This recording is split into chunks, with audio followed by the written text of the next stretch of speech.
എല്ലാവർക്കും നമസ്കാരം.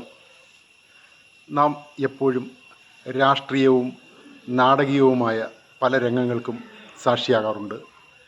പക്ഷെ ഒരിക്കൽ പോലും നാം നമ്മുടെ സ്വന്തം അഭിപ്രായങ്ങളെ മറ്റുള്ളവർക്ക് മുന്നിൽ തുറന്നു കാട്ടാറില്ല. കഴിഞ്ഞ കുറേ കാലങ്ങളായി അനുഭവിച്ചു പോരുന്ന ജീവിതത്തിലെ പ്രധാനപ്പെട്ട ഏടുകൾ ആർക്കു മുന്നിലും തുറക്കാറുമില്ല.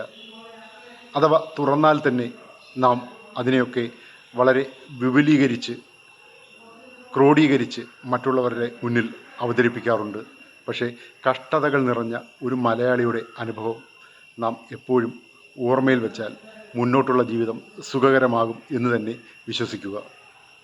പഴയ കാലഘട്ടങ്ങളിൽ ചെരുപ്പ് പോലുമില്ലാതെ സ്കൂളിലേക്ക് പോകുന്ന ബാല്യകാലം, അന്ന് ആരും ആർക്കും ഒന്നും ചെയ്യാൻ വയ്യാത്ത അവസ്ഥയിലേക്ക് സാമ്പത്തികമായി തകർന്നിരുന്ന ഒരു കാലം, അല്പസ്വല്പം ആളുകൾക്ക് കുടുംബപരമായി കിട്ടിയ സ്വത്തുക്കൾ മൂലം അവർ അവരുടെ ധനസമ്പാദനം ഒറ്റയ്ക്ക് കരുപ്പിടിപ്പിച്ചിരുന്ന കാലം, നാമൊക്കെ ആഗ്രഹിച്ചിട്ടുണ്ട് ഒരു നേരത്തെ സദ്യയുടെ കൂടെ ഒരു നല്ല വസ്ത്രമുടുത്ത് യാത്ര ചെയ്യുവാൻ.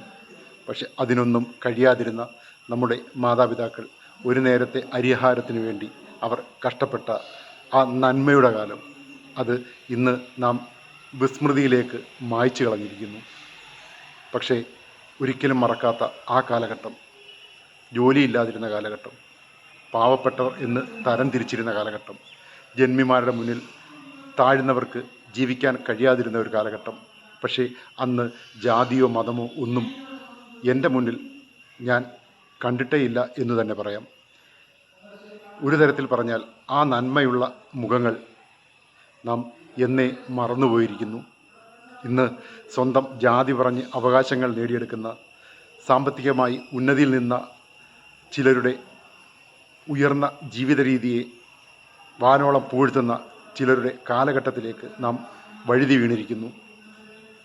ഓർമ്മയുള്ള ആ കാലം, ഒരു നേരത്തെ നല്ല ആഹാരം കഴിക്കാൻ ഇല്ലാതെ മറ്റുള്ളവരുടെ ചോറുപാത്രത്തിലേക്ക് നോക്കിയിരുന്ന കാലം, ഉണക്കമീൻ ചുട്ടും പുളിയും മുളകും ചമ്മന്തി അരച്ചും റേഷൻ അരി ചെറിയ വാഴയിലയിൽ പൊതിഞ്ഞ് സ്കൂളിൽ കൊണ്ടുപോയിരുന്ന കാലം, റേഷൻ കടയിൽ പുഴുത്ത അരി വീട്ടിൽ കൊണ്ടുവന്ന് ചൂടുവെള്ളത്തിൽ കഴുകി ആ റേഷൻ അരിയുടെ മണം മാറുന്നത് വരെ കഴുകാറുണ്ടായിരുന്നു. എന്നാലും നമ്മൾ സ്കൂളിൽ ചോറ് കഴിച്ചിട്ട് കൈ ഒന്ന് മണപ്പിച്ച് നോക്കാമെങ്കിൽ ആ ദുർഗന്ധം ഒരിക്കലും വിട്ടുമാറുമായിരുന്നില്ല.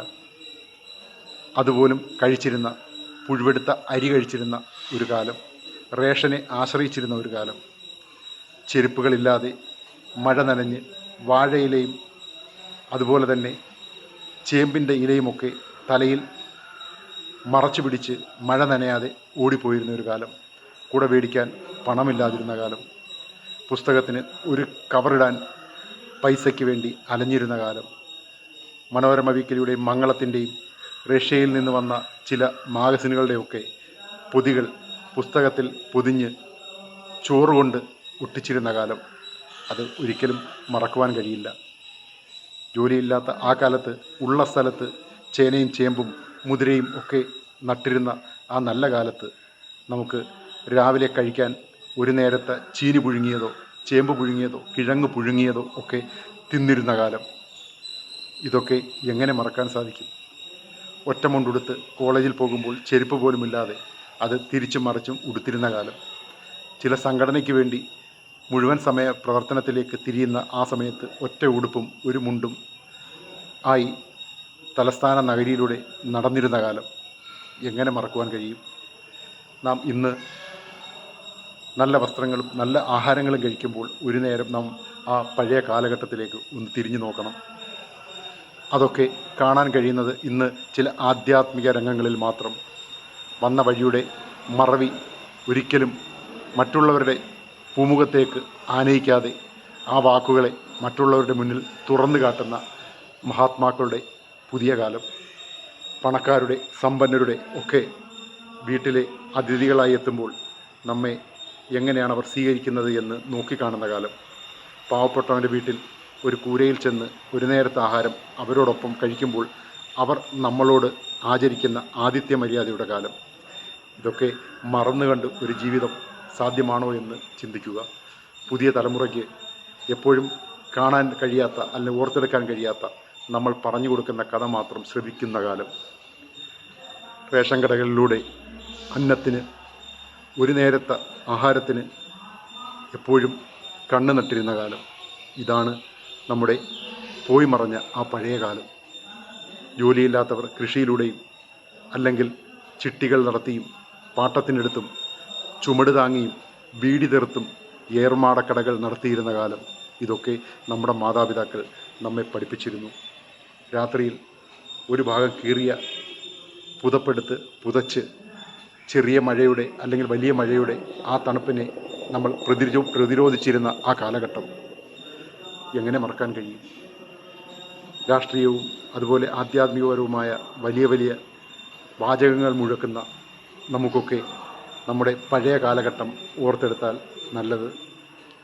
ഒരു നേരത്തെ ആഹാരത്തിന് പോലും വകയില്ലാതെ ഒരു ചെറിയ തുണിയിൽ സ്വന്തം ശരീരം മറച്ചിരുന്ന ആൾക്കാർ ഇന്ന് രാഷ്ട്രീയപരമായി വലിയ പേക്കൂത്തുകൾ നടത്തുമ്പോൾ അവർ അന്ന് നടന്നിരുന്ന കാലം മറന്നുപോകുന്നു. നാം ഇന്ന് പല ഓഫീസുകളിലും പല രാഷ്ട്രീയ മേഖലകളിലും ഒക്കെ ചെല്ലുമ്പോൾ നമുക്ക് കാണാൻ കഴിയുന്നത് അതൊക്കെ തന്നെയാണ്. വലിയ ഗീർവാണങ്ങൾ മുഴക്കി പഴയ കാലത്തെ മറന്ന് പുതിയ ജീവിത രീതിയെ സ്വീകരിച്ച ആ മഹാന്മാർക്ക് ഇന്ന് കേരള രാഷ്ട്രീയം തീരെഴുതി കൊടുത്തിരിക്കുന്നു. അങ്ങനെയുള്ള ഒരു രാഷ്ട്രീയക്കാരുടെ നടുവിലാണ് ഇന്ന് തകർന്ന കേരളത്തിൻ്റെ കണ്ണീരുകൾ നാം കാണുന്നത്. അവിടെ വസിക്കുന്ന സാധാരണക്കാരായ ജനങ്ങൾക്ക് ഒരു നേരത്തെ ആഹാരത്തിന് പോലും വകയില്ലാതെ നട്ടം തിരിയുമ്പോൾ പട്ടിണിയിലായ കേരളത്തെ സമ്പന്നതയുടെ നടുവിലേക്ക് അമർന്നിരിക്കുന്ന രാഷ്ട്രീയക്കാർ കാണുന്നില്ല എന്ന് വ്യക്തമാണ്. നമ്മുടെ നാടിനെ, നമ്മുടെ നാട്ടുകാരെ രക്ഷിക്കുവാൻ നാം തന്നെ മുന്നിട്ടിറങ്ങിയേ മതിയാകൂ. പണ്ടൊക്കെ നാം ഒരു നേരത്തെ ആഹാരം ഓണത്തിന് ഒരുമിച്ചിരുന്ന് കാണം വിറ്റും ഓണം ഉണ്ടിരുന്നു എന്ന് പറയുന്ന ആ കാലത്തിനെക്കുറിച്ച് ഇപ്പോൾ ചിന്തിക്കുമ്പോൾ അത് തന്നെയായിരുന്നു മഹത്തായൊരു സുവർണ കാലഘട്ടമെന്ന് നമുക്ക് കാണുവാൻ കഴിയും. ഇന്ന് നമ്മൾ രാഷ്ട്രീയത്തിൻ്റെയും ആധ്യാത്മികതയുടെയും അതുപോലെ സാമൂഹ്യ ക്ഷേമ തലങ്ങളിലുമൊക്കെ നാം ചെന്ന് അവിടുത്തെ കാര്യങ്ങൾ നോക്കി മനസ്സിലാക്കുമ്പോൾ നാം ഏത് ലോകത്തേക്ക് എത്തിച്ചേർന്നു എന്ന് നമുക്ക് മനസ്സിലാക്കാൻ കഴിയുന്നില്ല എന്നുള്ളതാണ് വ്യക്തമാവുന്നത്. ഈ രാഷ്ട്രത്തിൻ്റെ, ഈ നാടിൻ്റെ ഈ മുൻപോട്ടുള്ള പ്രയാണത്തെ നമുക്കും കൂടി അല്പം കൈയയച്ച് സഹായിച്ച് കഷ്ടപ്പെട്ട് അധ്വാനിച്ച് എല്ലാവരോടൊപ്പം ചേർന്നുകൊണ്ട് പുതിയൊരു നവകേരളത്തെ സൃഷ്ടിക്കണമെങ്കിൽ നാം ഒന്ന് ചിന്തിച്ചേ മതിയാകൂ. രാഷ്ട്രീയത്തിൻ്റെ ശീതളമയാർന്ന തണലിൽ ഉല്ലസിച്ച് ആടിപ്പാടി തിമിർക്കുന്ന രാഷ്ട്രീയ നേതാക്കന്മാരുടെ വാക്കുകൾക്ക് വില കൽപ്പിക്കേണ്ടാത്ത കാലം അടുത്തിരിക്കുന്നു. നാം നമ്മുടെ നാടിനെ രക്ഷിക്കണമെങ്കിൽ പഴയതുപോലെ സ്വയം അധ്വാനിച്ചേ മതിയാകൂ. സ്വയം വഴികാട്ടിയാവുക, വന്ന വഴി മറക്കാതിരിക്കുക. ഇതൊക്കെ പുതിയ കാലഘട്ടത്തിന് അനിവാര്യമാണ്. നമ്മുടെ പഴയ ആ കാലഘട്ടത്തെ ഒന്നുകൂടി എല്ലാവരുടെയും മുന്നിൽ ഓർമ്മിപ്പിച്ചുകൊണ്ട്, വിട്ടുപോയ ഒരുപാട് വാക്കുകൾക്ക് ക്ഷമ ചോദിച്ചുകൊണ്ട്, എല്ലാവരെയും പോലെ പഴയ കാലഘട്ടത്തെ ഓർത്തുകൊണ്ട് നമുക്ക് പുതിയ കാലഘട്ടത്തിലേക്ക് കാൽ വയ്ക്കുവാൻ സമയമായി. ആ ചുവടുകളായിരിക്കണം ഇനി എല്ലാവരുടെയും മനസ്സുകളിൽ ഊർന്നിറങ്ങേണ്ടത്. നന്ദി, നമസ്കാരം, ജയ് ഹിന്ദ്, വന്ദേ മാതരം, ജയ് ശ്രീറാം.